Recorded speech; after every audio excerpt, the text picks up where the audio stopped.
समर्थ मंडळी, अख्ख्या महाराष्ट्राचं कुलदैवत असलेले खंडोबा यांची उद्यापासून नवरात्र सुरू होणार आहे। म्हणजे मल्हारी मार्तंड षडरात्री नवरात्र। अनेकांकडे जसं आपण नवरात्रामध्ये घटस्थापना करतो तशीच उद्या सुद्धा अनेकांच्या घरामध्ये घटस्थापना केली जाते। तुमच्या घरात जर घटस्थापना होत असेल तर विधी कसा करायचा चला तर सांगते।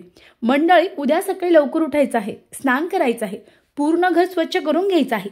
त्यानंतर ज्या जागेवर तुम्ही घटस्थापना करणार आहात त्या जागेवर रांगोळी काढायची आहे।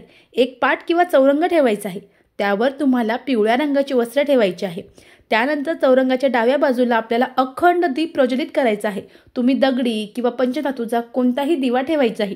जी वात आहे ती मोठी करायची आहे, म्हणजे आपल्याला 21 नोव्हेंबर ते 26 नोव्हेंबर 5 दिवस जो दिवा आहे तो अखंड तेवत ठेवायचा आहे। त्यानंतर एका वेळूच्या टोपलीमध्ये त्या पाटावर किंवा चौरंगावर एक खाली प्लेट ठेवायची आहे, त्यात ती टोपली ठेवायची आहे आणि शेतातील किंवा एखाद्या चांगल्या जागेवरची माती आणायची आहे आणि त्यामध्ये गहू मिसळायचे आहे। त्यानंतर एक स्वच्छ धुतलेला मातीचा घट त्यावर ठेवायचा आहे। घटाला आपल्याला पंचरंगी धागा बांधायचा आहे। त्यानंतर त्यात पाणी, दुर्वा, पैसा, गंध, अक्षता टाकायची आहे आणि विड्याची 5 पाने टाकून किंवा आंब्याचा डगळा ठेवायचा आहे। त्यानंतर आपल्याला नमस्कार करायचा आहे। त्यानंतर घटावर आपल्याला एक स्टीलची डिश घ्यायची आहे, त्यात थोडेसे तांदूळ टाकायचे आहे आणि त्यावर आपल्याला हळदीने अष्टदल काढायचं आहे आणि त्यानंतर नमस्कार करून विधिवत नमस्कार करायचा आहे। हळदी कुंकू फुलं अर्पण करायची आहे।